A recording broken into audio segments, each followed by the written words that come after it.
And we're live. Welcome to the Barbell Strikes Back. I'm James McDermott, joined again by Miguel Porter. Miguel, what is up? Just Olympics. I've just been watching. That's all my time has been so far. Are you glued to your phone and your TV? Pretty much, yeah. Whatever's on, I'll figure out of the three options usually that you get on like primetime TV, I'll figure one of them out. Yeah. It's funny. I'm excited for the Olympics, and I've watched none of it so far. I mean, it's still really early. Like they really just started, but yeah, things are Yeah. kicking off already. Yeah. I got to see, I have to somehow, I'm sure there's a calendar out there somewhere that shows you the times and places for everything. And I need to take a look at that to see what I want to dedicate time to. You do you still have Peacock? Was that what you had? No, I got rid of Peacock. What I have now is YouTube TV. I think I Mm, still have a free trial on that, which at this point I'm just going to renew it because this is the only way I can watch the Olympics, and I also want to watch the U.S. Open when that starts later this yeah. summer. And I'm not sure where the CrossFit Games will be streamed on, so I don't know about that. I think it's a mixture for the CrossFit Games. But I did see on Peacock they have this option where you can essentially multicast. So you can have like four different smaller screens on your one screen. Oh, And then if you want to focus on something, you can just click on that one and it'll go directly. But that then that you can sounds have intense. everything up. Yeah. See, I'm a flipper back. I'm a flip forward, flip back Yeah. kind of I guy. love the last button. I love to just hit last when something goes to commercial or does something else. Yeah, there's a rhythm to it. There's a timing, and like I feel like if it's on all four screens, more than likely I'm on my phone at that point, just Right. just like glancing up every. Oh yeah, they're doing great on that upper right hand corner. They're doing Yeah. great. What are you most excited to watch? There's a lot of options. Currently, I think there is genuinely, I do think that there's some weightlifting that I think will be great to see. Um, Basketball, I think, will also be pretty exciting, men's and women's. I have a Asia Wilson um, Nike shirt on the way for me to wear while I watch the Nice. women's U.S. basketball team. Um, yeah, I think those will be exciting. Weightlifting's exciting. Once track and field gets going, I'll probably watch almost every single one of those as well. Yeah, That's one of the most exciting sports, track and field. yeah, Because I mean, it's not just the races too, but I would like to see the shot put and discus and javelin throw, the pole vaulting. I'm assuming those are all going to be a part of this. yeah, yeah. Yeah. All right. I'm at 49% battery, and I could plug in my. All right. We're gonna monitor that situation there. If I all of a sudden disappear, well, it won't. Where it won't get that far, but I'm looking forward to swimming. I'm also looking forward to some of the racket sports, like of course tennis, but really like I also want to see badminton and ping pong because those they just get crazy on it. I was watching a Yeah. video and they're showing how fast the ping pong ball goes, and it's like 70 miles an hour, 90 miles an hour. But then like it slows down just as fast. Like it's Yeah. crazy the way that ball moves. Yeah. I saw a little bit of ping pong yesterday as well. Oh, you did? Okay, so they Yeah. started that already. Hmm. Yeah, yeah, we were discussing earlier how some sports people are already done. Like that was it. Yeah. Like the synchronized diving. You're going home already. If you were an athlete in the Olympics, which would you prefer? Would you prefer to be like your sport is scheduled middle of the whole calendar? Do you want to get in and out early, enjoy a little bit of it, then go home? Or do you want to be going at the very end to close out the Olympics? What do you think is best experience? I think best experience, and it's similar to what I experience in a very smaller scale, but at the Arnold, I Of prefer course. going first because I think also being a part of a team or like your country, you want to go and you want to support your fellow athletes um, as best as you can. And I know for me that I can't focus that well, especially watching another competition. Like if it was just like we're all relaxing, then maybe. But being around competition, knowing that I still have competition left, I think I would be too intense and I wouldn't really get to enjoy it or like really cheer someone on to the best of my ability.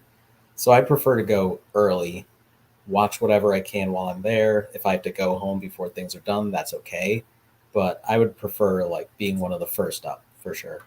Yeah, so you're the synchronized swimmers. You're already done. You got your medals, yesterday, and maybe you're there for another day or two, and then back home. Right. Yeah. Yeah, I think I would like to, if it was me, not right away because I would want things to kind of get going and not have like that pressure of like, oh, like we're up first, like this is starting the tone for the Olympics, kind of. I think I would not want to go middle of the pack, maybe like just after what you're talking about, like let it Mhm. go for a day or two and kind of be a part of that excitement, and also uh, be a part of like the opening ceremonies and stuff, because I Right. think maybe not all of those athletes that were going like right at the early the next morning where we're there. I don't know what the rules are on that. So I'd want to be a part of like that stuff, but then also, boom, we're done. It's been 3 days. Maybe I could stay a day or two and watch some of the other sports to see those like, those historical moments pop off. Because Yeah. like I would want to be there when sports I would want to watch are there too. Like if I'm on a sport, like if I'm synchro diving and track and field doesn't start till next week, that's a little disappointing. So I Yeah. want to see that, in person. I definitely wouldn't want to be all the way at the end, like you're that final Yeah. Sunday. I feel at that point you're just not even worrying about getting to town. Yeah, I know that a lot of people, like we were talking about earlier, a lot of people aren't even there yet because they go so late that they really shouldn't have, got in that travel, and then all the excitement might be like too much for yourself when you have to like hunker down and be ready on your day. Well, and you have to have some kind of self control too, right? Like you're a lot of these athletes, like they don't live normal lives. You're in the gym, you're eating, you're getting worked on, you're watching videos. Like that's I don't know if there's a way really outside of the performances to display what they have to go through. I don't know, but it's definitely not a normal lifestyle. They have very few degrees of freedom versus you and I. You're like even when you're training for the Arnold, yeah, you'd be like, I'm gonna have pancakes tomorrow. I'll make it up a day or two later, and it'll Yeah. still be fine. But like at this level, it's a little different, and I do feel like it's different the way your team aspect weighs on you. It's not just the team, but it's like Team USA, it's the Yeah. country, it's all the funding, all that stuff. So yeah, a lot of discipline definitely has to be going down to have that going. I can't find it now. I did find a graphic that displayed how much people get paid for every gold medal. Did you see that? Oh no. It broke it down by country, Yeah. and I think for Team USA, the people winning a gold medal. Oh, here we go. Okay, well we'll just jump to Team USA. So if you win a gold medal on Team USA, you get $30,000 or $30,500 for a gold medal. For silver, 22,500, and for bronze, $15,000. So not too bad. Yeah, I mean, right. It's all about perspective and, you know, um, Like, all right, didn't one year Michael Phelps win like 12 gold medals? right. Well, it's that thing again of like, that's how the rich stay rich, essentially. Yeah. Um, like, if you're a So person like Michael Phelps, that you would be for also, him if it was the same pay rate, $450,000 for winning all those gold medals. So if, right. if he won 12, let's just say, I really don't know how many he won, and I bet the pay rate was different back then. Yeah. And who knows what other bonuses you get from sponsors and stuff. But that's a decent chunk of money. Well, that's what I mean. Where for him, that money from the medal probably doesn't even matter because of his contracts that he has with all these sponsors. But Yeah. it's again, I think about the less glamorous sports, or maybe you're not the top guy in your sport, and you get a gold or you get a silver, and you're really in just one thing. Maybe you're in a relay or something like that. Um, and that's 4 years of devoting your it's more than 4 years, but let's say for the sake of this, it's 4 years of devoting your life. And we look at salaries for jobs and all of these things, and That's nine. That's a little over 9 grand a year if you're the gold. If you win one gold medal this year at right. 37,500, that's 9,375. If you're Michael Phelps with the $450,000 divided by 4 years, that's 1,200,000 a year. That's Yeah, that's really good. If you're the top of the top, that's really good. But if but you're, I let's say, if mean, you're a weightlifter, right? yeah, Weightlifters are poor. It's a poor sport. So like if you win a gold medal or even a bronze medal, $15,000, that's gonna help. It's amazing how much that would help some of these people. yeah, I just feel it's different spectrums, especially in our country. I would say as well. We have like 260 something athletes, I want to say. And Yeah. I mean, some of them are kids who still live with their parents, so that money is just bonus. um, Yeah. and then some, like we've seen the story with the women's water polo team. um, a lot of those athletes were working multiple jobs, even though they won gold medals in like the past three Olympics. um, so That's yeah, pretty amazing. Like that's water polo, you said. yeah, women's water polo. So it also shows you like if the sport is a little bit popular, how your lifestyle could be different. Like look at like Kate, is it Vibert or Nine now? Fiber. Vibert. Okay, Kate Vibert, Maddie Rogers. They went to the Olympics. I believe they medaled, right? Did they both medal at some point? Or am I wrong? um, Kate got silver, yes. Got silver, and then I think Maddie's gotten some medals at the Worlds, right? Right. So there has to be a stipend with that. But like just like you're saying, I imagine the endorsement deals they have just far outweighs any money they got for those medals. I mean, Yeah. like starting up like a clothing line and you look at like they've got Maddie Rogers has a compound gym, in her backyard. Last I knew, so it's like, but yet if you're on the water polo team and you win gold medals, you got to work a couple jobs because the sport just isn't that popular. Right. Crazy. Everybody's Yeah. got different routes to get there. And I mean, yeah, other countries are, I know we didn't get into that, but yeah, just far and away bigger in the sense of what they offer because it's such a big deal to them. I think because they don't have as many wins. So we see athletes from other countries with a win at something like Worlds or even the Olympics, like, oh, your family is now set for life. You're a celebrity Yep. in this country, which I know a lot of our big athletes in the Olympics now are also celebrities, but to a different level in their home countries, like statues immediately. Um, yeah, a house for you, a house for your family, cars, all this money.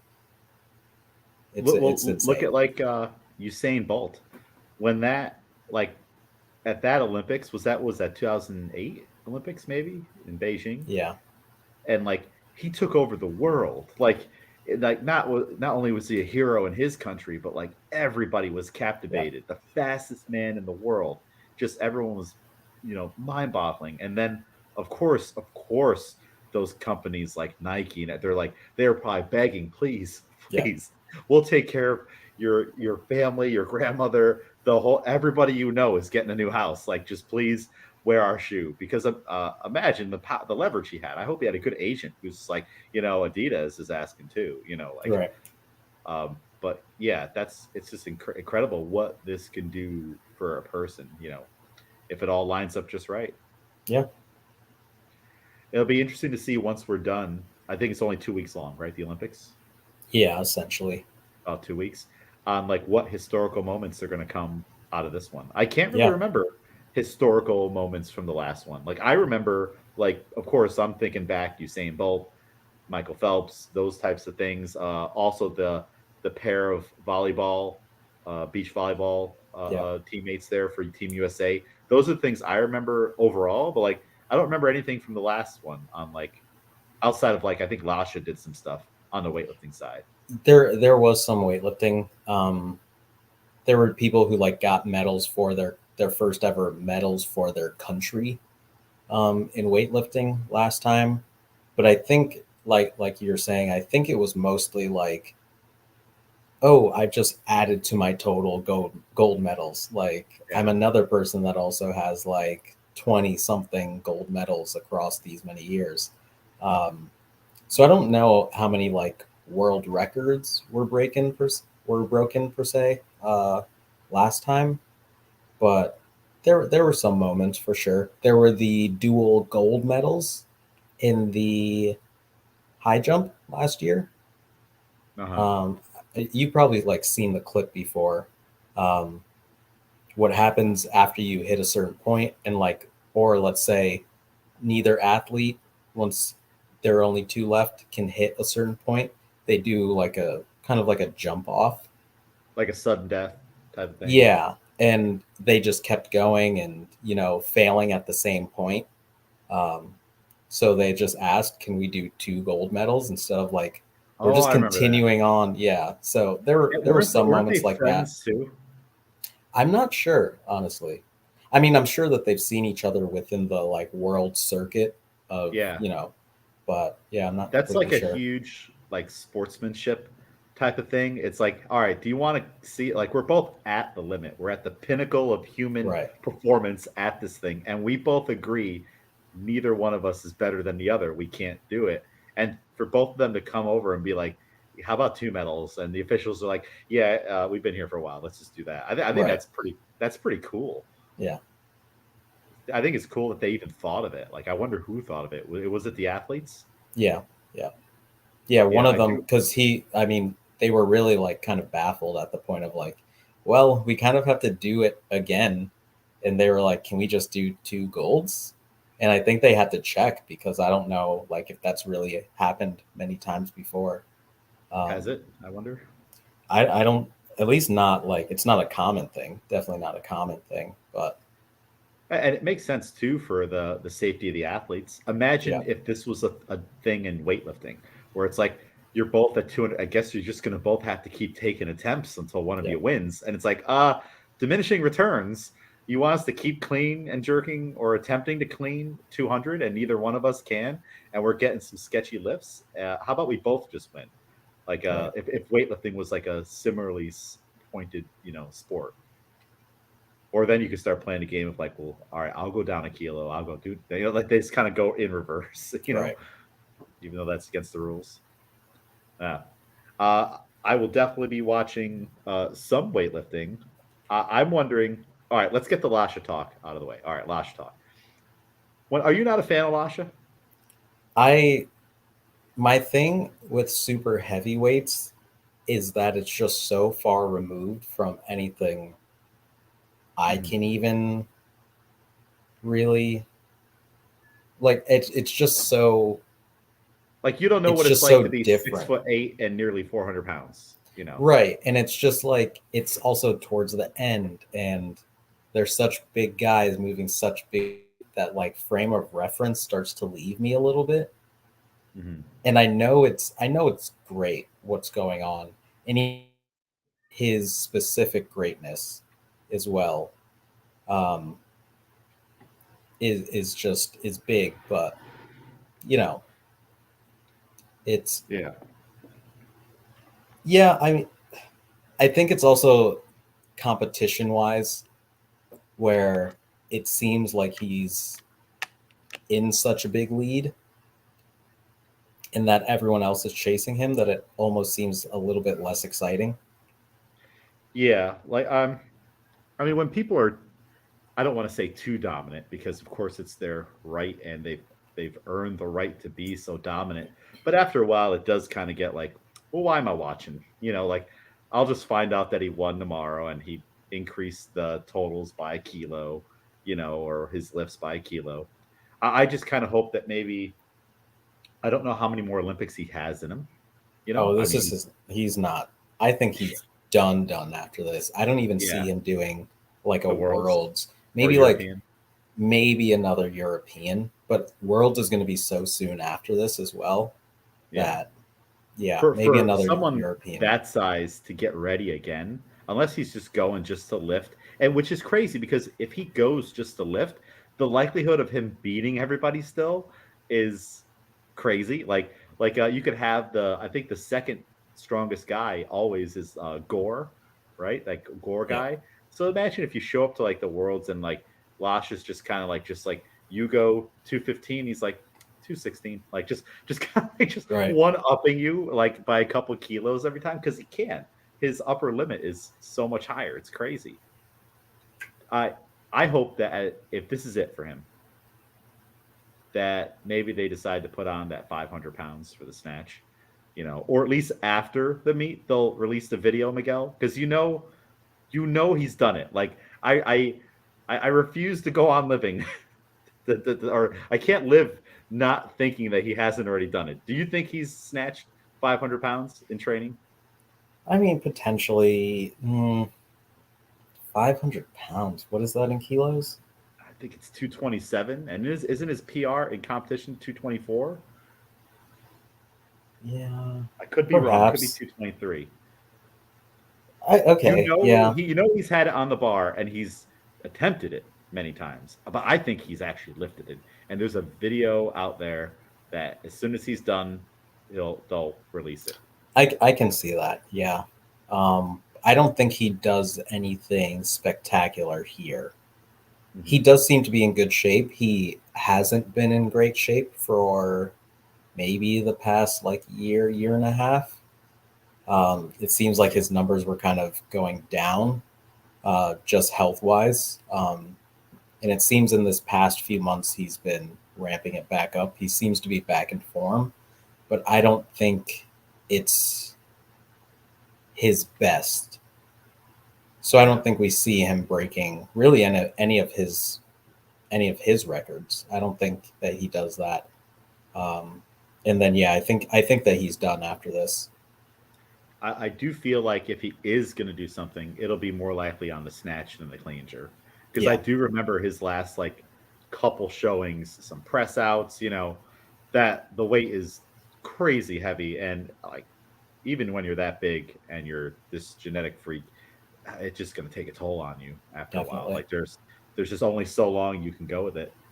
Do you think that he's going to do it here, or he'll wait for Europeans or the worlds to take the shoes off and put like he's got to do that, right? Is he a shoe guy? You think he's a shoe retire guy? I feel like he's not. No, you don't think so? Yeah, I don't know. I don't really see. Yeah, I don't know. We'll have to see. There aren't many. I think everyone wants to leave the door slightly open just in case. Yeah. But yeah, I guess we'll have to see. I don't know if he's a take the shoes off type of guy. Maybe not at the Olympics.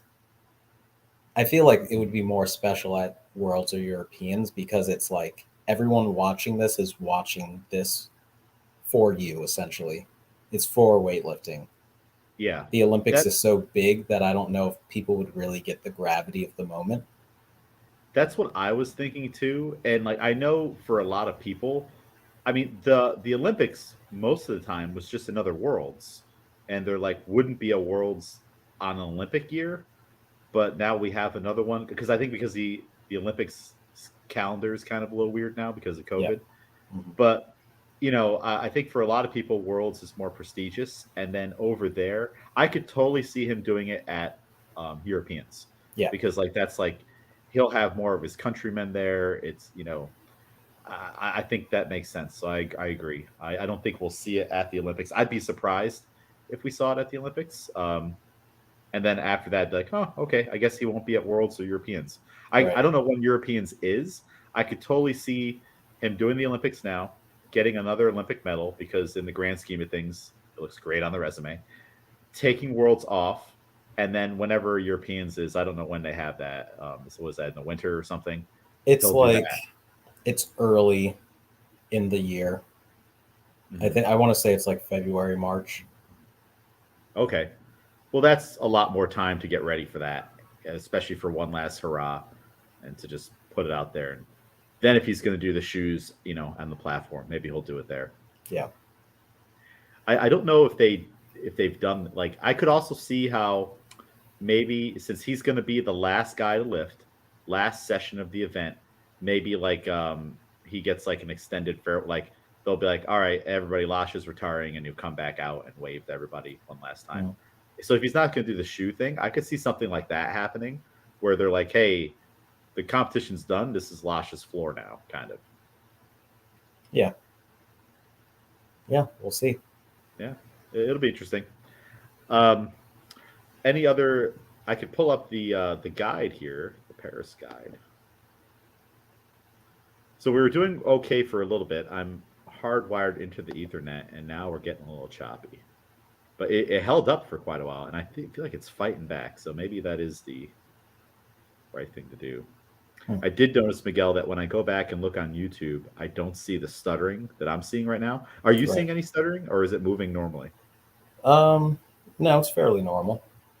Oh, okay. Maybe it's just me. Maybe it's just my computer is like having a hard time keeping up with the streaming. All right, I'm gonna share screen here, and then everything moves super slow when I go to do Yeah. this. So we're gonna share the screen, and we have a PDF document that you sent me from Weightlifting House, and this shows kind of a guide to all of the weightlifting stuff that's gonna happen. So you let me know when we're sharing here. Can you see that? Uh, yes. Okay. Paris weightlifting guide, and hey, there's Lasha. So now, just let me know where. Actually, real quick, you see his belt? Is that does he add things to his belt? Is that writing that he put on there? I'm sure that's like Georgian things. Georgian things? Yeah, I wonder if he customized it on what it says there. Okay, where should I go? Well, yeah, we can just go over the American lifters. So, Hampton's in men's 61, Jordan's in women's 49. So, to start off, we'll just go in the order. If you want, you can just go to the entry list on page 8. Oh, okay. That'll just show you the everyone's totals so far. All right, let's try to go to page 8. Boom. Okay, so we're on page 8. And we've got the entry list for the men's 61. And of course, Li Fabin is at the top of the list for China, 314. But then who's there in second place? Hampton Morris, 303. Yeah, so for men's 61, it seems as though gold is going to stay where it's at. Just the difference in totals between Lee Fabin and everyone else is significant enough that he doesn't need to have his best day in order to win. But a Yeah. lot of these other guys need their best day to win. Because if you go, I mean, 314 to then 303 after, there's a pretty big gap there. And from that 303, we have 302, 300, another 300, 299, 298. Everyone else is going to need to make their lifts. Yeah. Hampton Morris, as we know, is the world record holder for the clean and jerk. Um, if he, that world record is also, of course, higher than the Olympic record. So if he was to break the Olympic record, he wouldn't even have to go that heavy in order to do it. But also for the Olympics, there are only medals given out for the total. So you can be the best snatcher if you're bad in clean and jerk. You know, you kind of have to find a way to get your best total. If you bomb out on the snatches, I don't know if it's worth going for clean and jerks unless you're going to break a record, um, because yeah, you're not getting a medal, um, even just for the clean and jerk. Um, Hampton's 303. He got that through a world record clean and jerk. Um, and Lee Fabin again didn't have his greatest day and still beat him on that day. It's because of the snatch, right?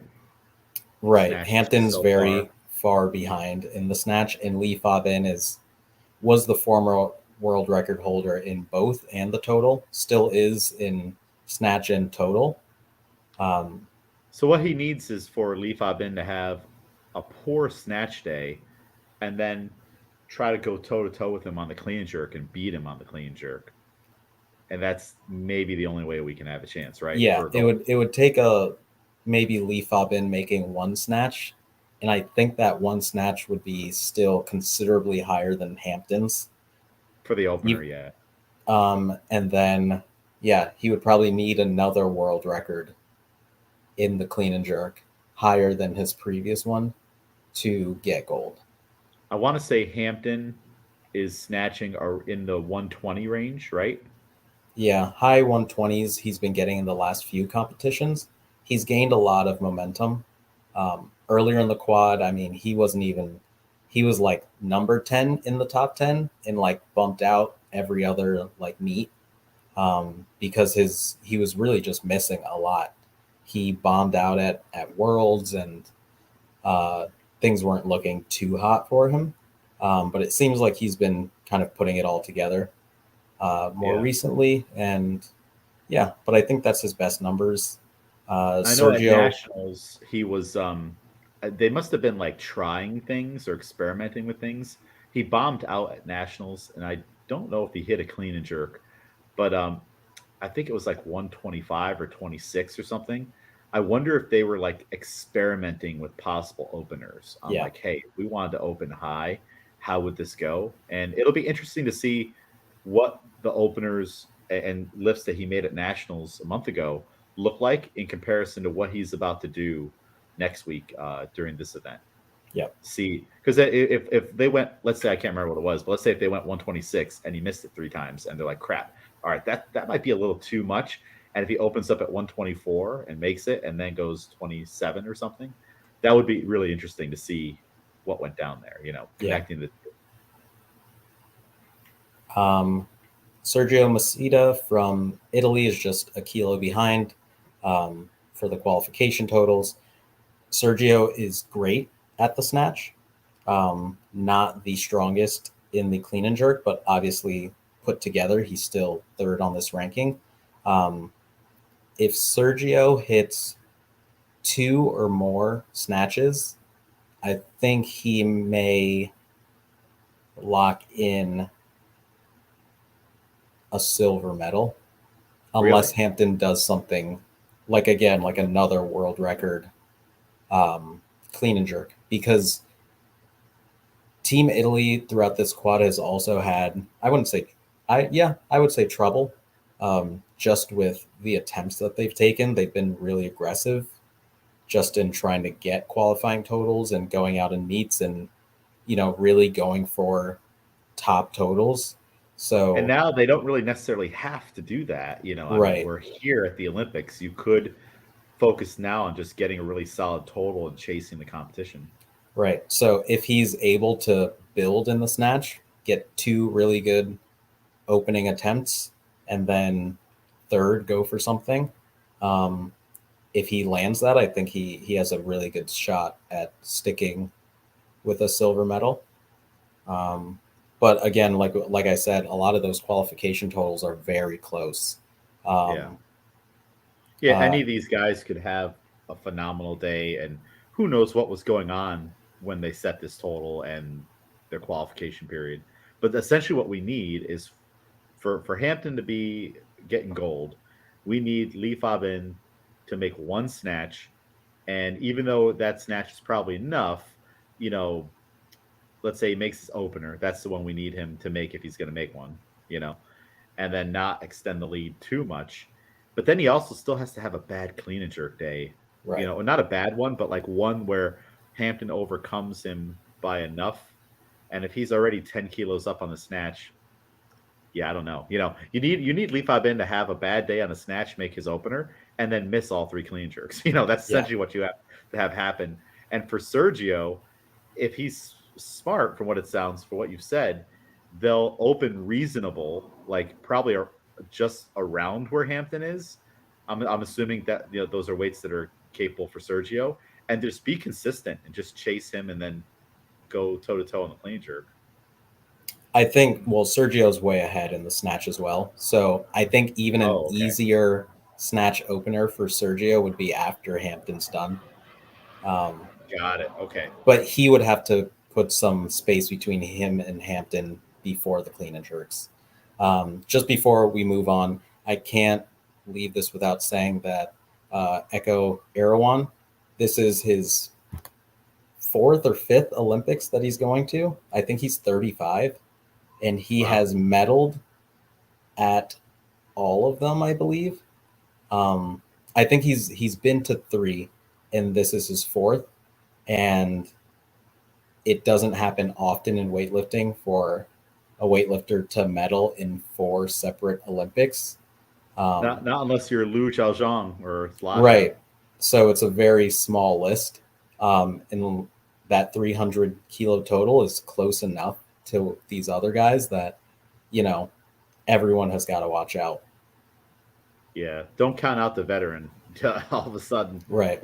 catch you all sleeping. What country is that? Is that India? No, no, it's not India. What is that? Um, INA. I want to say it's Indonesia, but I don't think that's right. Yeah, because I feel like there'd be a D in there, right? Yeah. But maybe not. Huh. I Okay. can't think off the top of my head. I might be.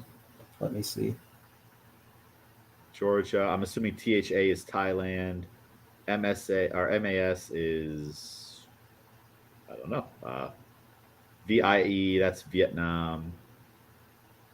Yeah, some of these are a little harder than others. Yeah. Yeah, it's Indonesia. Okay, got it. And then if we go on to the women's 49, that's page 19.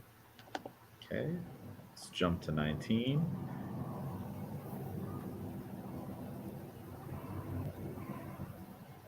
All right, here we are. Entry list for the women's 49 kilo weight class. And our person here for USA is Jordan De La Cruz with a 200 entry total. Top four on the list, and striking distance for the podium for sure. Oh, definitely. Again, at the top, we have Team China. Very interesting in this quad. Hu Hui is the Olympian that was chosen for China for Tokyo as well. But there's another 49, Zhang, Zhang Huihua, who was undefeated throughout this entire Olympic quad. Um, And they so didn't take she her.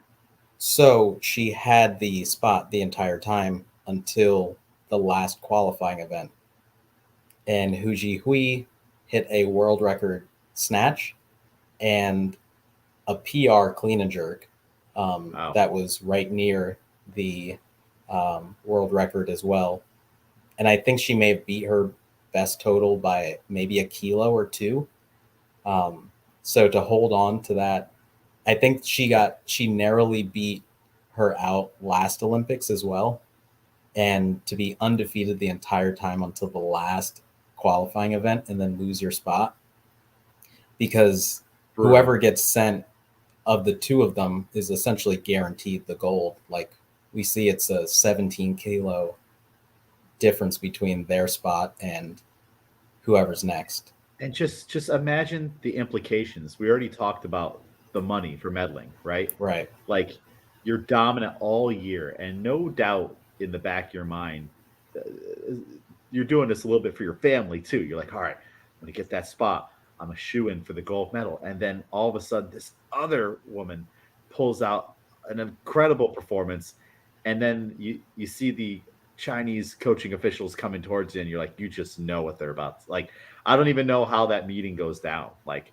or like do you just already know and you're like, yeah, no one needs to tell me. I know I'm not going to the Olympics, but like just like thinking about just the implications of it with like the finances and your family. Do you think there's any kind of like back severance on like, okay, you're not going, we can only take one, but we're still going to give you this stipend for doing so well? Or do you think that they're just out of luck?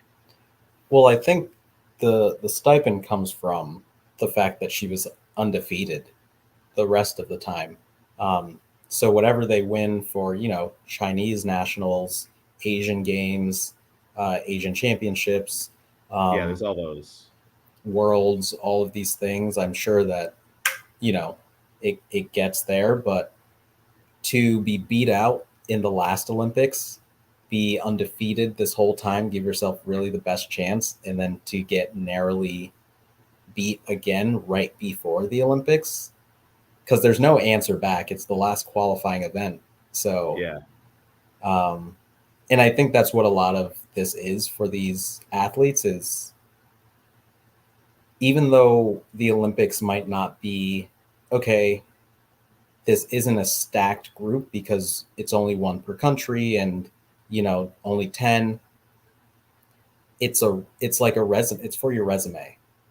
Yeah. You can be a multi-time world champion, but if you've never even been selected for an Olympics, it seems like something's missing there. Well, this is how you might be able to, when your career is done, start coaching at the Chinese, Olympic Right. Center and stuff like that. But like, and being a multi-time Olympian goes a really long way, I imagine, in that selection process.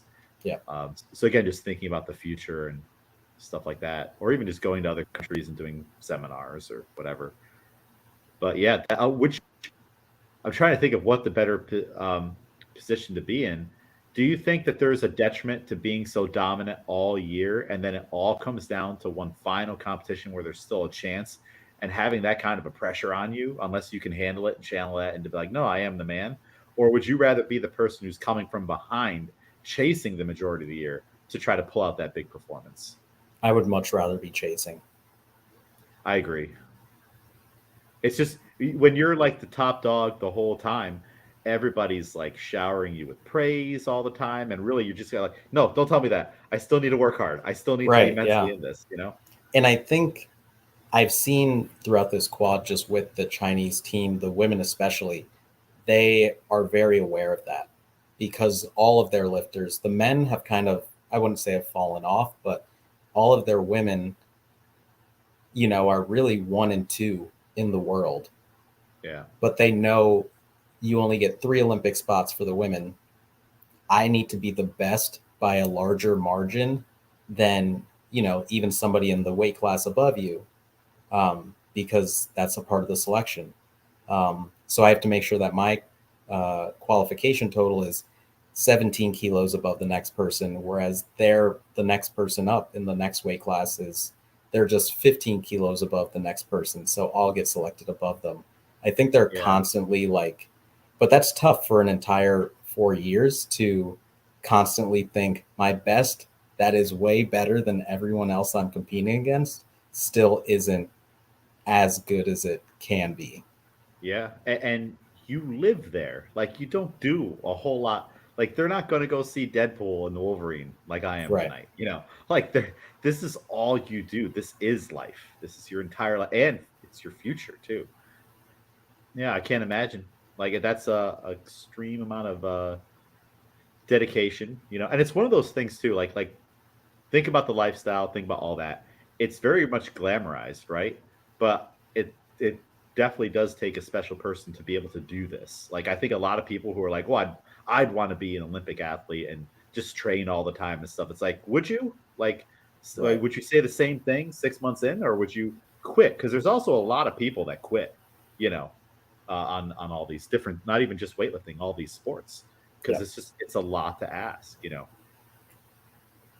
So moving on, Mirabai Chanu, um, at the Olympics last year, I think she was the first medal for weightlifting in her country. I want to say it was India. a big deal when she medaled. She had a clean and jerk world record, but she's been injured for most of the quad, so we really haven't seen her compete at too many of these events. Um, I like that. I like there's like a dark horse, in some of these sessions where you don't know. Like it makes it exciting. yeah, this is a very close group. Jordan, obviously, Jordan also hasn't really competed in maybe the past two or three big events. She's gone and done the like weigh-in thing, but hasn't competed because she Hmm. hasn't needed to. Mihaela Kambe, she's the European champion. Um, Great in the snatch. Most likely will be in silver medal contention after the snatch, but not as strong in the clean and jerk. So I think she's a similar route of. She's also Romanian, same as Toma. So when we get to that, it'll kind of be a similar story of great Uh-huh. in the snatch. Will try to kind of gain as much ground as they can in the snatch, and then save or try to do damage control on the clean and jerk, do I the didn't best number realize that they can. I didn't realize Toma was still in the game.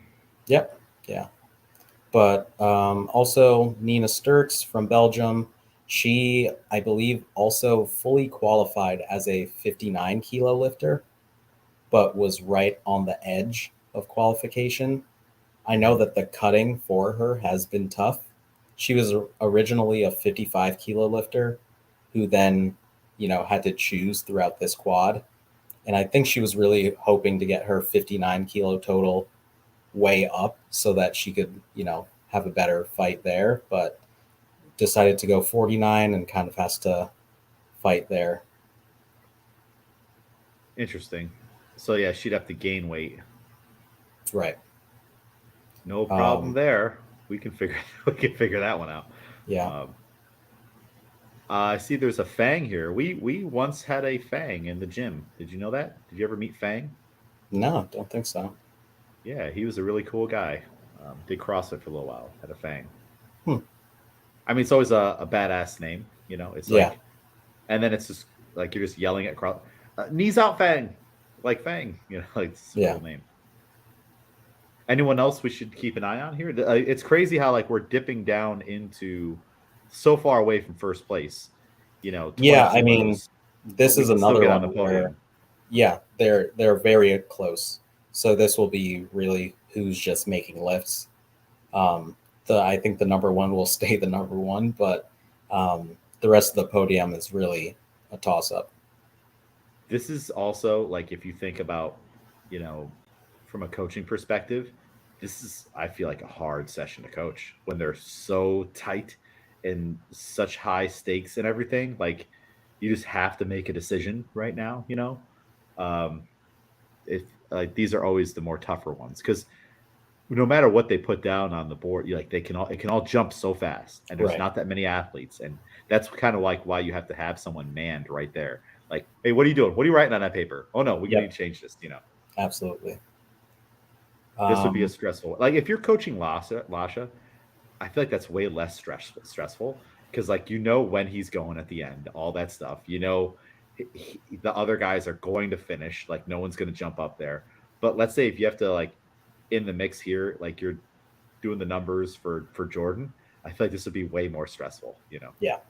And Jordan, of course, coming off of last Olympics, is probably looking for like some sort of, I don't know. I would assume some sort of redemption, but I think within time after something like that happens, like a bomb out at the Olympics, I think you have to kind of come to terms with that and no longer fear that kind of thing. So who Yeah, knows? she bombed out last time, and I mean, I'm sure she got over it in the next competition, but here we are. It's such a really close turnover on Olympics, Yeah. you know. So I could definitely, I they had to have talked about this, Yeah. and figure that out too. If you want to skip to page 53, that is the women's 71s. 53.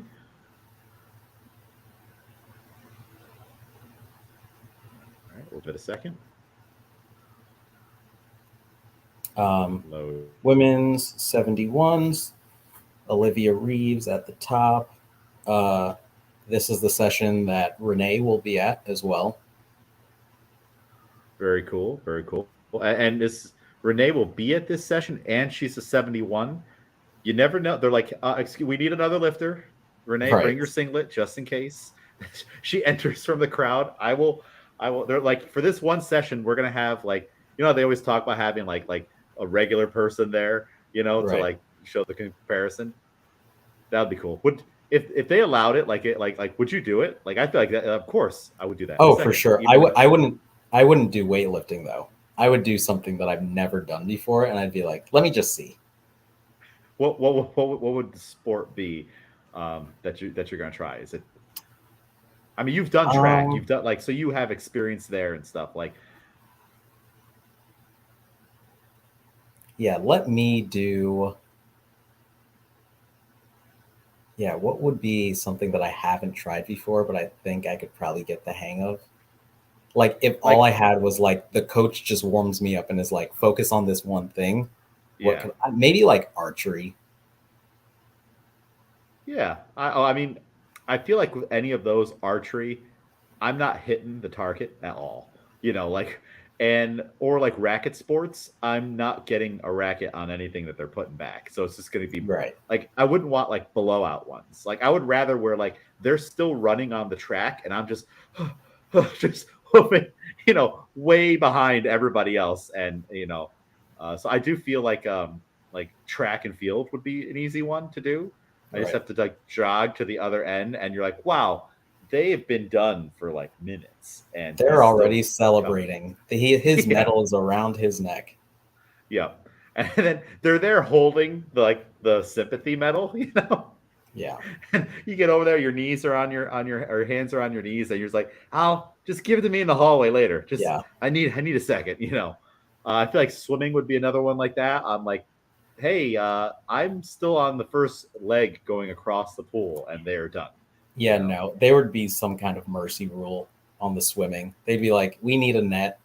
Just drag Yeah. him in because it's taking too long.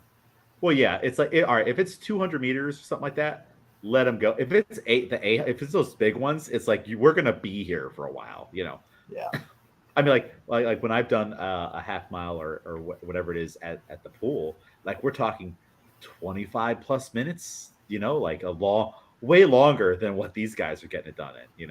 You would have to like stop it, and then you get that one guy's like, I gotta finish. It's the Olympics. And then they send in the ex seals to pull you out of there. Yeah. Yeah. Um, so women 71s. All right. One more funny one. One more funny one.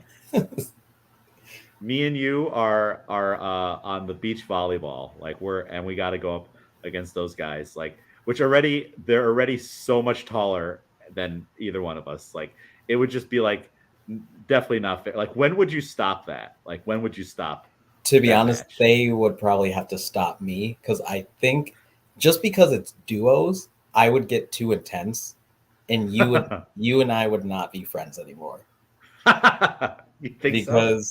because I mean I'm gonna say this and it's gonna sound ridiculous, but like someone who's done indoor volleyball, watching the serves in the just duos beach volleyball, the serves are a lot nicer.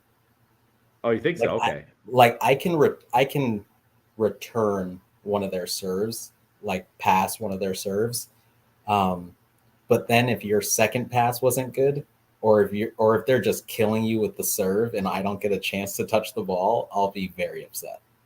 I kind of don't think either one of us are returning an Olympic serve. You think you think we have a chance to return it? It's more of a float. I mean, Really? Okay. I think if they know that we're civilians, then maybe they turn it up. But for Okay. them, it doesn't really make sense, like Olympian versus Olympian, to like go super hard with the serve, because the way it works is you kind of aim.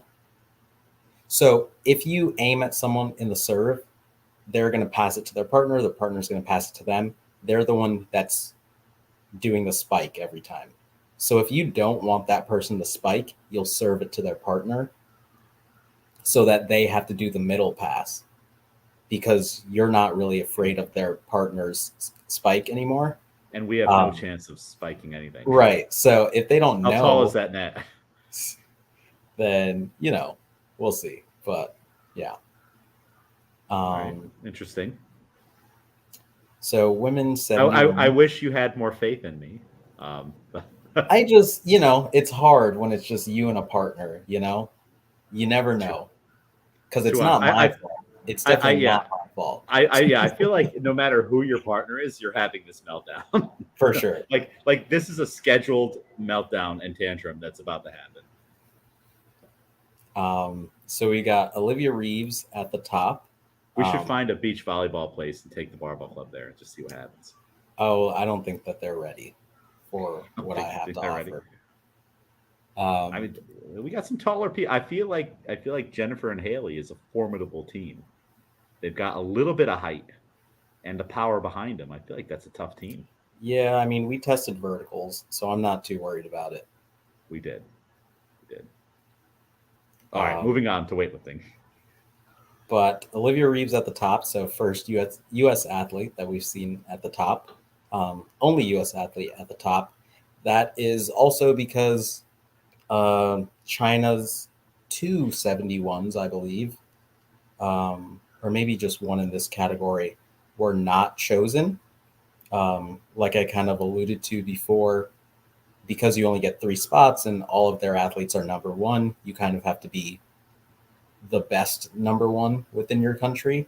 Um, and yeah, they were just too close to Olivia's total. And Olivia also seemed as though she kept on getting better and better and will Yeah. continue to. So it wasn't a safe bet. Um, This is Olivia's first Olympics. yeah, yeah. How how how has she been doing at the Worlds? Is she medaling at Worlds at all? So beginning of this quad, it was her and Kate Vibert. Mm-hmm. And Kate was ahead for a good amount of time.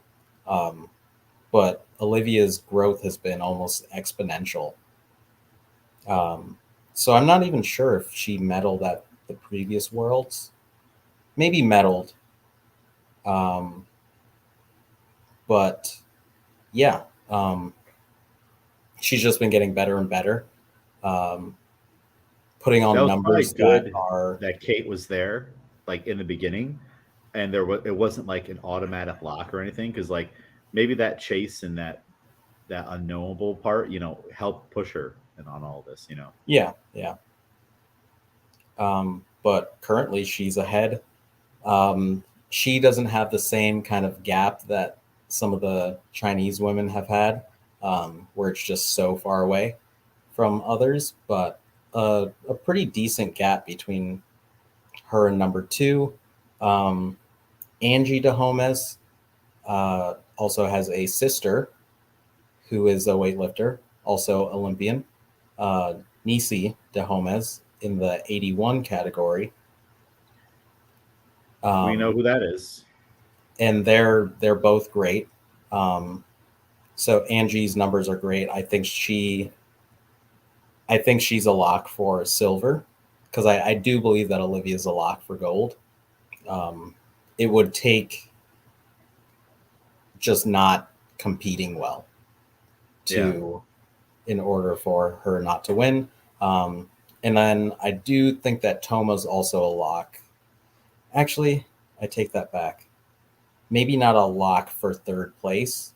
Um, I think that total that we see there is an earlier in the quad total, like around the time that she broke the snatch world record. Yeah. And her numbers haven't been too great. I know, again, with like a quad, like she's been dealing with injury here and there.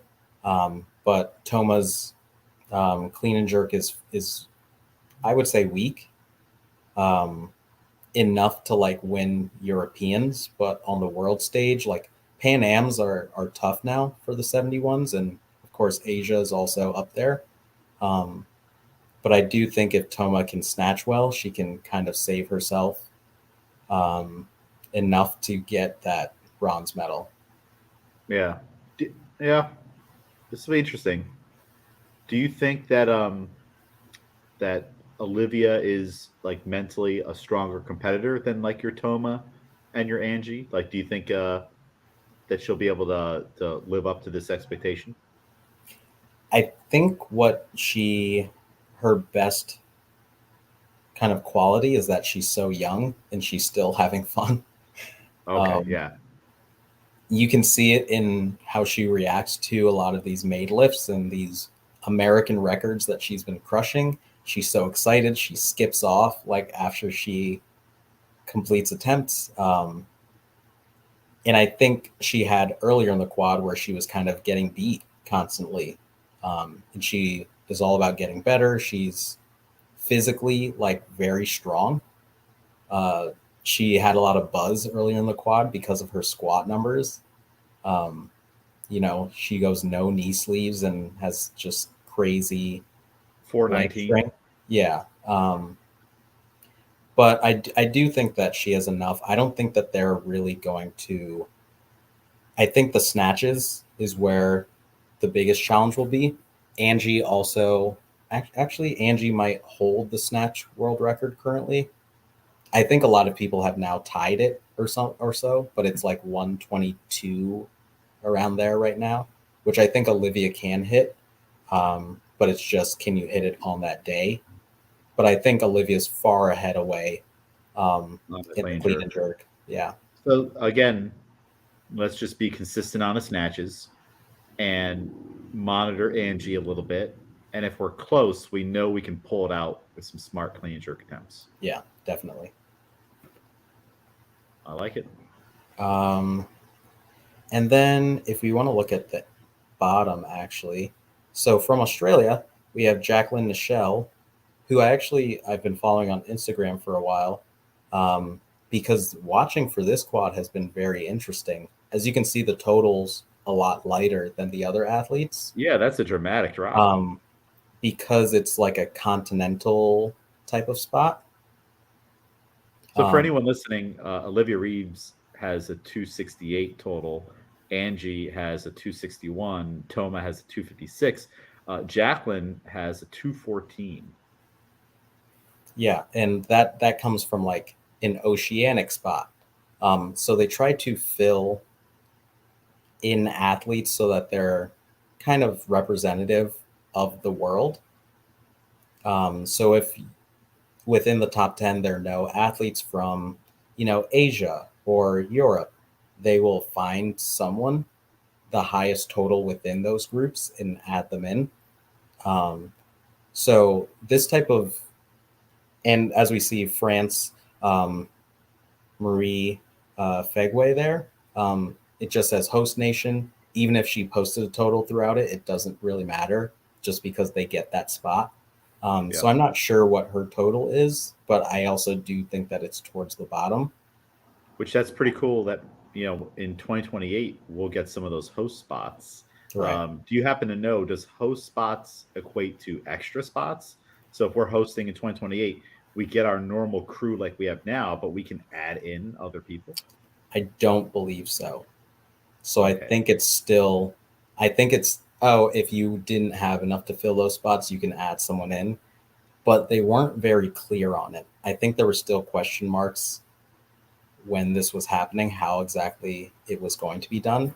Um, but yeah, it's interesting because it makes the Olympics kind of a different event for them. Um, Yeah. to know that you're probably going to be following yourself, I don't know if that adds more pressure to these athletes because it's like putting yourself in an A session when you're a C session athlete, where yes, you get the benefit of representing your country and the valor from that, but it from a weightlifting perspective, it kind of puts you in an odd spot where you may be more uncomfortable in the way that you Yeah. have to take attempts because you're following yourself or And it's very possible that on a regular basis, Jacqueline is like near the end at like a local meet or a national meet, right. and now all of a sudden the tables have turned. Yeah. So those are those kind of continental spots. Next, Hey, in if you want to go, 2028, we just got to make sure we're top 67 or 61 in New York State. We might get that call. All of a Yeah, sudden, USA does they need us. We need a lightweight guy, and then next thing you know, bam, that or we're moving this team to Oceania. And right. all right, where am I going next? Page 62. 62. Sorry, it takes a minute to load. So again, the link to this guide will be in the show notes if anybody wants to look at it on their own. But here we are at the men's 102 uh, weight class, and let me scroll down to find some. We this is West Kits, right? Oh, there he is. All Yeah. right. Is that So the bottom? yeah, Let's see. so similar to this, um, as you can see in this class as well, we have some people who don't even show as a total, because of kind of like world representation as well. So we have some people from the refugee team. Um, West Kits, West Kits is spot, is similar actually. Um, Really? he is the top athlete from Pan America. So that is why at the last few events, even though he was like top 11, top 12, he didn't really have to go there and lift because he wasn't worried about really being within the top 10, because he was essentially guaranteed a spot as being the best 102 in Pan America. Makes sense. Ah, okay. So, Pays to be the best. right. Yeah. I mean, Well, that you see, I didn't know that before. Do you think that played into any of the lapsed like, hey, I shouldn't be taking this right now? Like where it's like you have a guaranteed spot, so you're kind of just coasting and you yeah, forget about the no, rules a little bit. for sure. But I was also saying that then you should know what your job is, right? Where you know Yeah. that you're essentially guaranteed a spot from your region. So your job is to go there, weigh in, get drug tested. That's how you should think. Every time I Yeah. go there, I make sure I make weight and I make sure that I'm ready to be drug tested. And not lose the spot because you know, Right. So that's like a close one that didn't need to be a close one. yeah. Um, but this is also a very interesting category. Um, we have China's Li Huanhua at the top. He started this quad as an 89. Wow. He was China's third ranked 89, Decide to eat be, up.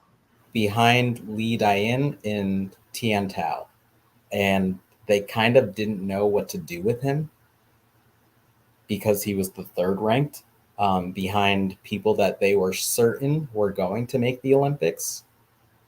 Um, so they kind of bumped him up because he's also the youngest of the three. Um, and yeah, as he gained weight and gained confidence throughout this, his total just kept on going higher and higher. And now he got one of those guaranteed spots, and the two people that he was ranked behind are not going to the Olympics. Wow. That's crazy because the others those other names, it's like, oh yeah, we'll see him there because they're like Right. popular names. And this guy, I have no idea who he is. I if I've seen him lift, it's just because of a video in scrolling, and I'm like, I have no idea who that guy is. But that's pretty cool. Good for Yeah. him. It was really interesting to really, really get into international weightlifting at the beginning of the squad, because literally watching the Team China videos where people are kind of guessing what they're going to do. And, between Li Dayan and Tian Tao, which one is going to make the Olympics? And they're like, oh, yeah, also Li Huanhua is there. He has the nickname Giga Chad. I don't know if you've ever heard them say Oh, I that. have. Yep, Yeah. I have. So they were like, yeah, they don't really know what to do with him. I think he competed at one meet as like a 96 as he was like gaining weight.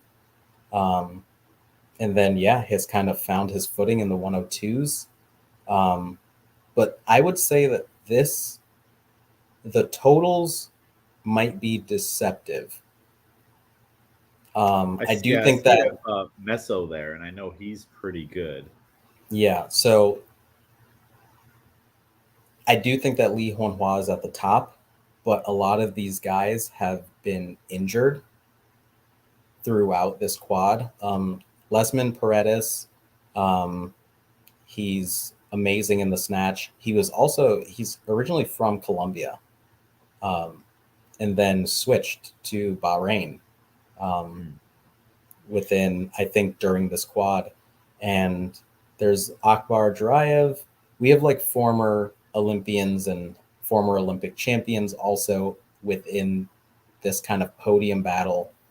Again, really tight with the totals from 401. If you go all the way down to like sixth, that's 398, just 3 kilo difference. And anybody can get that silver medal, gold, bronze medal kind of spot. Um, yeah, and it'll really just be interesting to see how everyone does on that day. Again, it could be one of those kind of veterans do what veterans do. As Lee Honhua is fairly young, and this will be his first Olympics as well, how he kind of handles that. Um, but yeah, an interesting weight class for sure. Yeah, I see Garrick from Armenia is there. I No, that's Belarus. There's another guy. He's probably retired now. Never mind. Yeah, interesting that. So that guy was from Colombia and he went to another country. So he just had dual citizenship, or I can't remember how it went, um, but Bahrain has actually taken, I don't know if I should say taken, but a couple athletes have essentially moved there and kind of switched over their citizenship to compete. I don't know if they there's got like, hired. yeah, essentially. I don't know if maybe, like with our athletes, our women's team, as we followed this quad, where, maybe your country is essentially too crowded, where you already have three people that are guaranteed to go to the Olympics. So you don't want to be in that fight anymore. So maybe you head to a country where maybe you'll get a little bit more like direct coaching, more attention on you. Maybe you Yeah, just because if prefer you're that not the coaching. star, you might get less resources and, Right. like you said, attention and stuff. What do you think? So here's another interesting scenario. Of course, like let's say if you're in the United States and you're Miguel Porter and you're in the pool, but you also have dual citizenship to I don't know, like some other country, like let's say Australia. You just if you have family there, you have dual citizenship. Would you view it the same and the same prestige if like you couldn't get in for America, but you get into the Olympics for Australia? You just shifted over there. Like does it mean more to you to have the USA, or is it just all the same Olympics? Well, me personally, I would go with the other country. But I think also because like we started off with, it's such a bigger deal in these other countries. Like I said, there were Yeah, like 200 something odd people on that boat during the opening ceremony. And some of these countries only have 8 athletes. Um, so not even crazy. just for like attention purposes, but also it means so much more, I think, to that country. We have so many athletes in the United States that we don't even know them. Yeah. Like we could pass a couple of them on the street and have no idea. Yeah, And like I'm weightlifting is not one saying, thing, but other sports, we have the problem that like China has for weightlifting, yeah. where like we have 5 people that could all be the Olympic champion. Who's gonna go? So I just think it means so much more to these other countries for you to bring home a medal, for you to even go and wear their colors. Um, that I think I would go that route. Wasn't there something on the news with this where there's an American basketball player, but I think he has dual citizenship in France, and the French are upset that he's playing on Team USA versus Team France. Yeah. Have you seen this? So I don't know anything about it, but like, what's going on there? If you know. Yeah. So I believe it's Joel Embiid um, that they're talking about, but it's a special kind of situation because his family's originally, I can't remember exactly which country in Africa it is, but it's one Mhm. of those kind of colonial things also. Uh-huh. And kind of that country's relationship currently with France was a Not big good. reason why he didn't play for France this time because he didn't like kind of like what their government was doing at the time. So, you know, Also, he already played for them in the past. I think in like other international things, not in like Olympics, no. Yeah. Um, Okay. Well, that makes sense then. I mean, he's like, I'm getting treated better over here. Politics aside and stuff, I'm right. just going to go Team USA. Plus, I'm on a team with LeBron and Yeah. other people that I don't even know normally wouldn't get a chance to play with. Is he in the NBA? Yeah. Oh yeah. Yeah. Okay. Is he a He's like big star? he's one of the best, I would say. Oh, okay. So he's part of the dream team already. So of course, why would you not be a part of the dream team, Yeah. the current day dream team? Okay, interesting. Um, but that is it for the American lifters. I don't Oh, know what if about there were. Mary? Oh yes, that's actually a very interesting one. Uh, women's plus 81s, 86. If you go to page 86. Okay, 86. Boom. And yeah, for men, we only have Hampton and Wes. So we're already done Yeah, with the men. we've got 3 spots for the women. Um, I think this is a it's an interesting one. One because when you get into the pluses, it's plus 81 instead of plus 87. Um, Yeah, I mean, and the plus is like it could be like a plus 90. right. But this one is ridiculous. I mean, because Um, essentially you have super heavyweights potentially mixed in with just regular heavyweights. Um, yeah, but I don't think there are any you don't think heavyweights. these are all They're supers like they would oh normally yeah, be an they're 87? they're all supers. Okay. Li Huan Wen is crushing everyone. She Uh, has a 325 kilo total. The next person, Park Haejong, is 296 from Korea. um, That's a big gap. Li Wen holds every record existence for the pluses, snatch, clean and jerk, and total, and no one will touch it at least for a long time. Um, She's like Park, one of those once in a generation type athletes, right? yeah, just Where so even amazing. she doesn't get the press that like Lasha, I feel, and other people do in the weightlifting world, but like she's like so dominant and so untouchable. So Um, good. yeah, And is also like a 6 for 6 athlete as well. yeah. Like doesn't even need to be, but will just go out and crush every single left. Park Hae-jung, I think will be like the next version of that. I think she's fairly young, um, but has also just been getting better and better. But isn't there, and I don't think will be that same level of dominance. But I think is the next up. There's Emily Campbell from the UK. Um, but for Mary, I think it's interesting because again, Wait, you're like, not going to try that number fourth name right there? no, I'm not. I'm also not even. I'm actually not even sure who that is. Um, Yeah, I've never seen that name before. but for Mary, the interesting thing because similar to Hampton, very great clean and jerker, not so hot in the snatch. Mm. And again, there are only medals for the total. I do think that she would be able to kind of sneak in kind of like similar to Worlds, where she's able to get like a silver or bronze from the clean and jerk.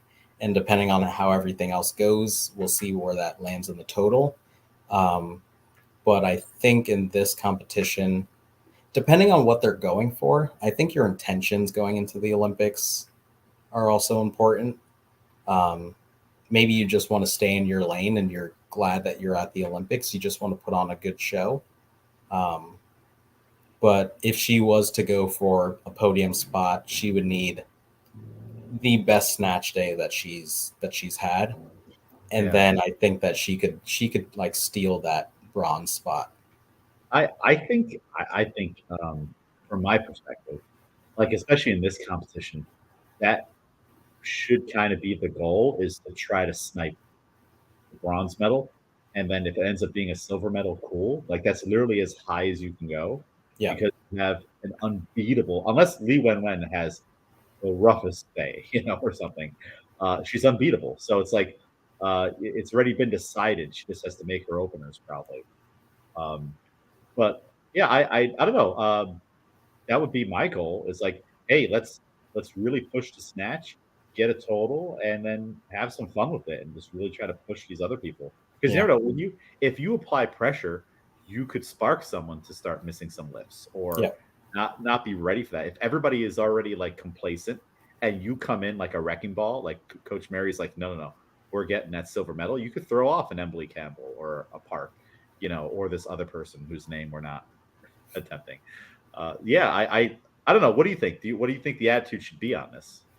I don't know. I think the Olympics is super interesting because it seems like everyone has been working so hard to qualify that it almost seems like a lot of people would take their foot off the gas once they are locked in there. Um, Yeah, that just because reminds me of the old Brad Pitt Troy thing, and that's why no one will remember your name. Like yeah, I mean, people not I'm not saying this, but I am. But like some yeah, people really are going just to say I'm an Olympian to get those rings tattooed on them, and they're yeah, just going not to hang out, but to just do an easy competition day. yeah. Like See, that drives me crazy a little bit. it's hard because that's why I don't think that the Olympics should be looked at the way that they are for weightlifting, because I think the other competitions are more competitive.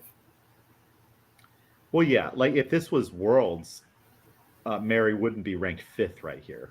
You know, Right.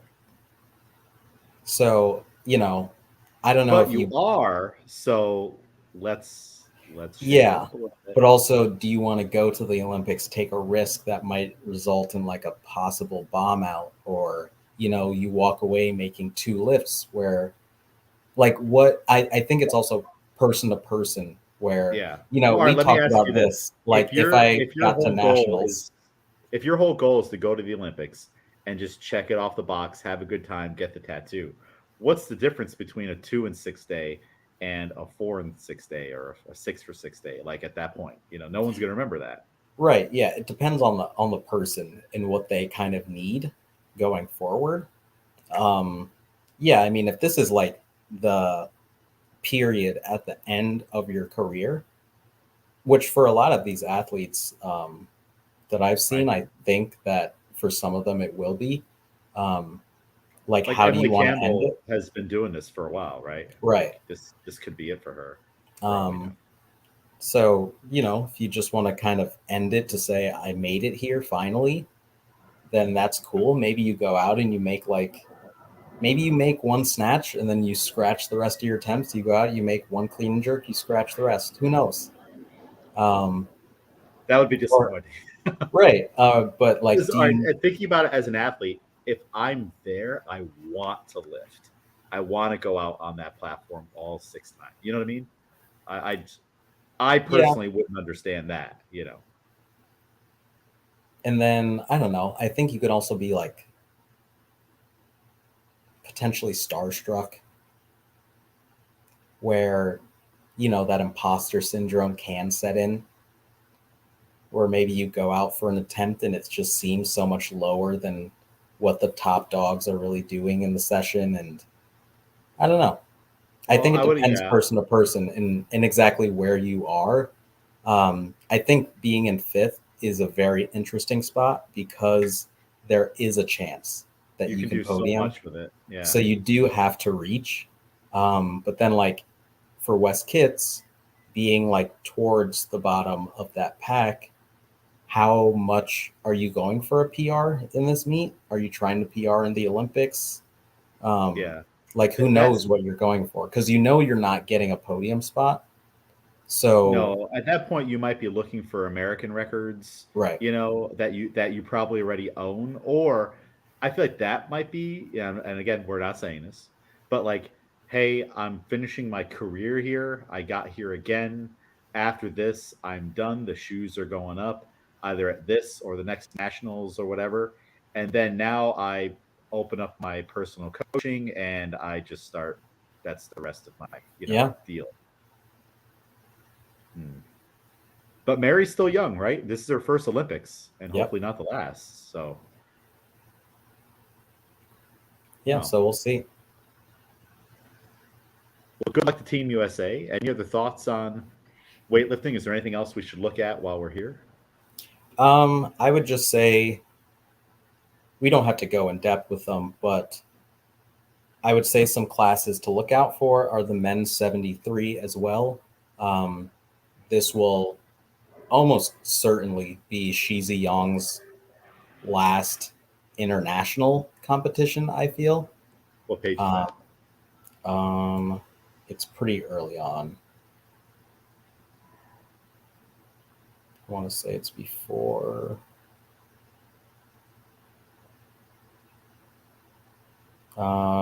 27.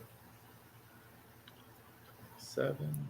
So Shizi Yang was the only Chinese athlete chosen that was not ranked number one. Wow. The prestige.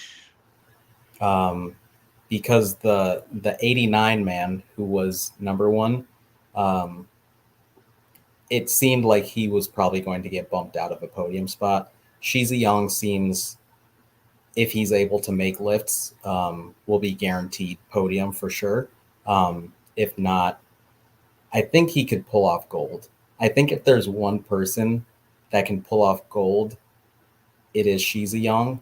Um, Yeah, like looking at this, I'm like that other guy. I'm like, I'm sure you had a great day when you set that total, but my money would still be on Shiziong. Like, so I don't know for what the other guy. Indonesia, Rizki is amazing, but he was his country's number two until this last qualification event, and he got a world record total, which he needed to beat his countrymate by like 1 kilo. Wow. So that other guy has been, I think, far more consistent throughout the quad, but Rizki had his best day when he needed it. And I think that's also why China went with Shizi Young, because they believe that that was just that kid's best day. He's not going to have another If one. he can't replicate that, then Shizi Young might be able to take him.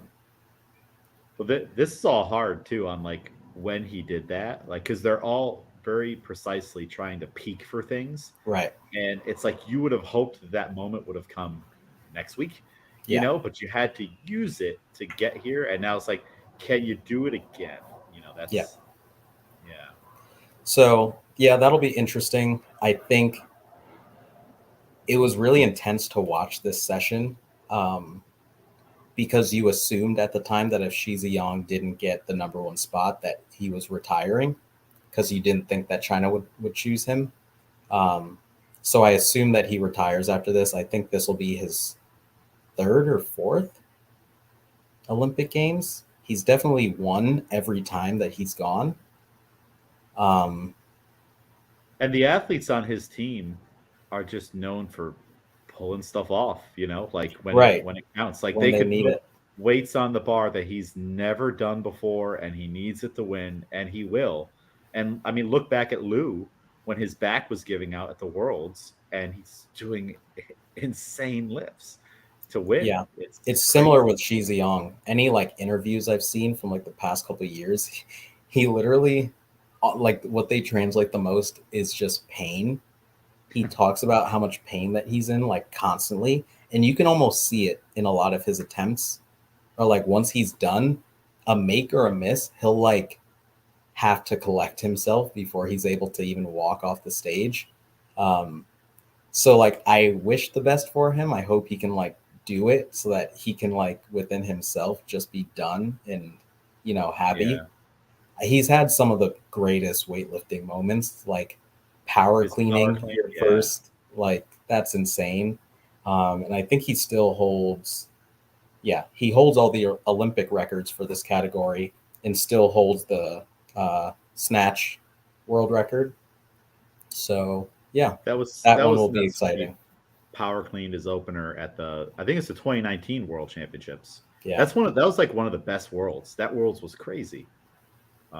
It's hard to believe that it's been so long since that moment, and he's like old and retiring now, Yeah. kind of. Like time really does fly, and it kind of shows you you get beat up in your training. Like if he's just that's the only word they're translating is like all the pain he's in. Yeah. That's crazy. But that one will also be exciting. I'll be tuning into that one for sure. Hey, that could be a future weight class for you. 73. We're not that far off. Ugh. I don't think that Well, fits my whole deal. a little more muscles, like a little more, build things up. Slightly bigger quads. Yeah. Get you there.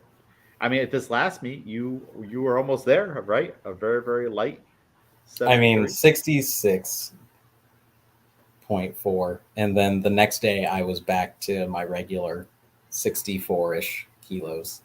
which that's crazy because you just must have been sweating that out Yeah. at the meet, Yeah. to drop down that much. Very But cool. yeah. Should I anywhere else I should go or stop No, the? I think that's pretty much the biggest ones for me. And we know the whole Lasha story. We already talked about Lasha. He's gonna do it again unless there's a huge upset. If there's a Lasha upset, I don't know. I don't know how the weightlifting world handles that because then it's like, well, he's not going to come back to reclaim it. Like if I you've don't just know if been he would getting be able to. no, I mean he'd be in a wheelchair by that point. Like if imagine if you've just been getting trounced by Lasha your whole career, and if he wasn't there, you'd be the man, Yeah. in that weight class to be able to beat him on his last one. Just get one. That would feel good if you're Gore, Minosian, or however you say his name. Yeah, that's That the thing where it's like, when do you retire? Like, you're really unbeatable until you're beatable. And do you yeah, want people to see you bleed before you leave? Or, you know? yeah. Well, I think if you're Lasha, it's easy. You win another one, be like, I'm bored with all you guys. Like, Right. you can have it next time. But now imagine the psychology of that. All right, you're Gore. Lasha retires. Do you stay in now and try to go another 4 years and win that Olympics? Yeah. And then just your luck, some young kid, it just comes up and then you just get destroyed. That's a hard place to be the second guy next to the unbeatable guy. You got some I even decisions. think, depending on how the 102s pan out, that if Lasha retires, a lot of those guys are going to move up in weight class. See that? Because if Li Huanhua becomes a dominant force in the 102s, a lot of those guys won't see the point in sticking as a 102. They might as well gain all the weight that they can and go into that power vacuum that'll be the pluses and see what they can do there because they'll have years and years. A lot of those guys are pretty young too. So, Yeah, I mean, and I mean, you don't want to add weight the bad way, but like, hey, you're just going to be getting a little extra ice cream, a little something here, something there, and yeah. sports doctors will work with you to bump up that weight, make sure it's healthy. Yeah, I liked what you said there. It's going to be a power vacuum. It's going to be Have we seen one like that? I don't think we've seen one. I mean, the one with Ilya was different because he was also unbeatable, but he was unbeatable across multiple classes. He was Yeah. just go like he could be a plus now for all we know. Like he just kept gaining weight. I don't think he would, but he probably would go down to 102 and just be unbeatable. And they do the thing a lot where they just, okay, this 89 kilo is now an 88 kilo class. So everything just gets shaken up again. But the pluses are pluses no matter what. So, Yeah. yeah. Do you think Lasha will be done, retire, and leave the sport legacy untarnished? Because it's not Well, uncommon for on the way out, all of a sudden a little drug results pops up. That happened to Lou, right? Like Lou was doing well. He came back for one more Olympics. I think he won. He won the worlds. He did all this stuff, and then like right at the end, he's like almost out the door. Bing, little yeah. drug test. And it's something that you're like that never would have happened a year or two ago. Like for some reason Yeah. that moment. I don't know. I think because Lasha also has a history Yeah, that has which it in it. which we've all So, forgiven. We forget it's gone. That he was a junior. right. So, I mean, I think that I don't know, there's some things I would say, like with Toma, I wouldn't be surprised if Toma retired because she wasn't able to go to last Olympics because her country was banned, not her Yeah, specifically. So I could see that just being as something of like, I have wanted to go. I've wanted to stand on the podium, but have not been able to. So I'm out of here. I think, yeah. So we'll see. I don't know. and at that point, if she's the only one, Romanian weightlifting for women just kind of gets tanked at that point. Unless they can find the next Toma. Yeah. Yeah, it's interesting. I don't know how it is in other sports. It just kind of seems from the outside looking in like weightlifting has a history of tearing down the past, idols and like tarnishing legacies. Like once they're gone for a couple of years, or like they're on their way out, and be like, yeah, we're gonna sacrifice you to make it look like we have been doing this all along. We Yeah. let you win for 10 years, Miguel, but now on the way out, we have to beat you down a little bit for optics, and you're a team player and we've played this game the whole way through. And I kind of feel like that's how it is a little bit, Yeah. because Potentially. weightlifting wants to stay in the Olympics. So it's like, hey, look, we busted the biggest guy. We busted Lasha. We gave you Ilya. We didn't give it to you when it really mattered, but we gave it to you eventually. Yeah. It depends. Yeah. They got to do their own pro con list and see Yeah. how that goes for them. But It sucks for the fans, when you're like, like if you're a big Toma fan and all of a sudden weightlifting's like, yeah, it's time to sacrifice Toma. yeah. You know, we've made all the money we could, and now we're going to send her off this way instead of sending these athletes off a nicer way. Hmm. Which they're still beloved. You're still going to love Toma. Yeah. But, yeah, something to think about. Any other thoughts on the Olympics? We've primarily talked weightlifting, but there's more Olympics to come next couple weeks. For the first time ever, it's a complete 50-50 split between male and female Olympians. So that's cool For USA or for all over? for all over. Oh, I did not know Equal that. representation for the first time. Yeah, Very pretty cool. cool. Very cool. The only extra thing I have is I saw an article on People, and they matched up what your zodiac sign would be and the sport that you would excel at or play in based on your zodiac sign. So Interesting. I'll put the link in the show notes, but we'll just go through them right now. The first one they had listed is if you're an Aries, track and field is your sport. Mhm. So if you're an Aries, what are you? What's your sign? I'm an Aries, yeah. Oh, okay. And you have participated in track force. So it says, just like your fierce planetary ruler, Mars, I don't know about that, you're dynamic, competitive, and full of energy. Being a fire sign can also explain why you thrive on excitement and never shy away from a challenge. Would you say this is accurate for yourself, being an Aries and track Oh, and field? it's also vague that, Yeah. it works for everyone. Yeah. I don't follow the zodiac horoscope, so I just thought this was a fun article. Yeah, yeah. If you're a Taurus, you're going into diving, so you're a diver. Interesting. If you're a Gemini, you're playing tennis. Hmm. So Geminis are for tennis, and the article lists all the reasons why. We're Right. not gonna we don't need to go through them. We'll just shout out. And then if you hear your sign and you're like, well, I want to know why I'm predisposed to swimming, you can click the link. If you're a Cancer, swimming is your sport.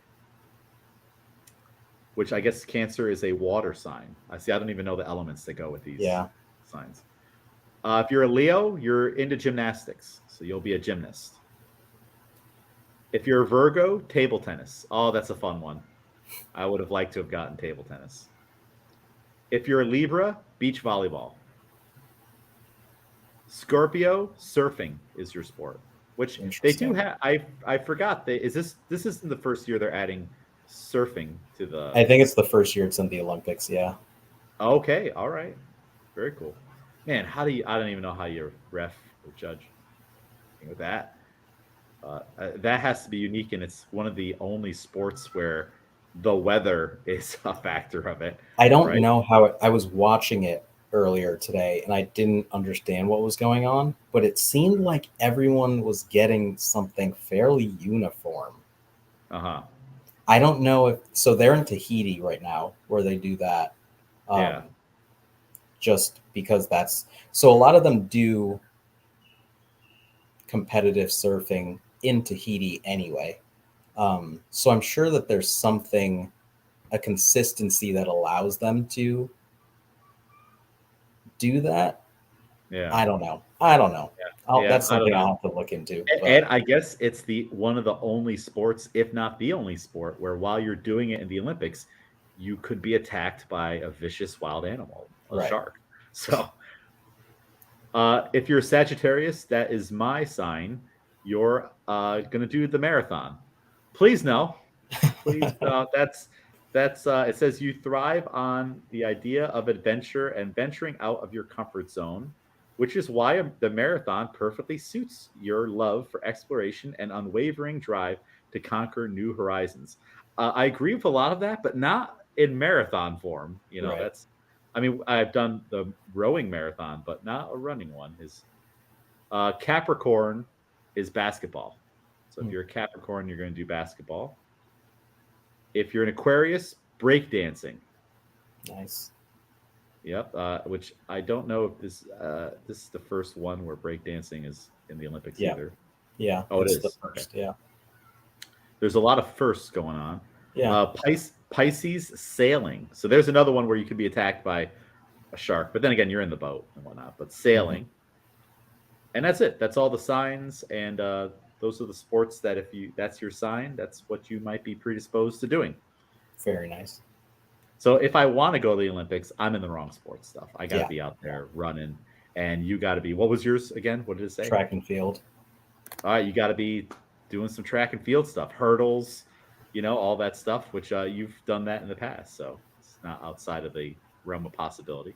Yeah. I did notice that no sign got weightlifting because weightlifting's just probably not a Yeah. sport that the editors were going to pick or something. Interesting. All right. Well, I think that's a good place to start for our coverage of the Olympics. And when we meet next, there'll be a lot more to probably talk about. I'd imagine more historical moments would have gone down, right? Yeah. For sure. And I guess one other thing we can touch upon is Celine Dion was amazing in her performance. Did you watch that? I did. I did. Have you seen the movie that talks about her I recovery? haven't yet, and I don't know. I feel like that'll be too. I mean, maybe now I can because I've seen her sing again. But I think when that first came out, there were so many question marks around it that people were like devastated by it. Yeah. Oh yeah. Like she says in the trailer, doing a show isn't the hard part. Canceling a show is. Like, and I can just imagine how that eats at her when she's like, I can't perform, at least not to, maybe I can, but she also doesn't seem like anyone who wants to just phone it in. Like she Right. has to like that is like an athletic performance. Like when you watch the way she's singing, like there's a lot more effort into that than what you see a lot of other people do. There's no background music. There's no auto tuning of her voice. It's like that's just coming out of her body, Yeah. and it's not a very big body either, which is also amazing. Hmm. And she's been doing it for a very long time. So I'm tempted to watch the movie eventually, and see how it goes. I imagine it's a very emotional movie, but it might be inspirational too on just kind of just I guess from a training perspective, it might be. We might all right. We might have to watch the movie and then do a show and talk about this movie now. Yeah. This Beyond one. But yeah, incredible performance, and what a way to do it in her native language. At the Eiffel Tower, I can't imagine the pressure on that too. On like, will my voice hold up? I'm here in France. Everyone, the whole world is watching. It's Yep. my job to close this out. She made $2 million on that performance. By the way, I saw Very nice. a report on that. Yep, that's a nice little worth it. Worth it. Although again, for her, $2 million is like that's not even the royalties on my first album. Probably. And then another musical moment, Gojira, a metal band, played at the Olympics for the first time. So, if we're talking about representation, some heavy metal representation on the music front, which I was not expecting that at all. So that was pretty cool to see. Nice. And I listened to their latest album because of it. I'm not really a fan or into them. I've tried in the past, couldn't get into it, but I gave it a shot. Not too bad. I don't think I'll be returning, but we gave it a shot. So they got a listen of a full album because of this from me Nice. for their Spotify stats. So. And I won't add it to the team playlist. I won't add any of their stuff to team Barbell Club playlist. Awesome. All right, Miguel, where can people follow you? Right on Instagram at Couldn't Be Miguel. Going to be Miguel.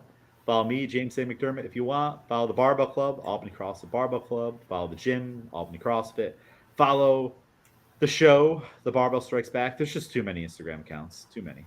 I wish there was a way to have one central one and just link off somehow. But all right, awesome. Well, Miguel, thank you for coming on. Everyone, thank you for listening. We'll be back again very soon. Yep. See We you then. still have the CrossFit Games to talk about too eventually. Yeah, we do. Yeah, we do. I will not be prepared.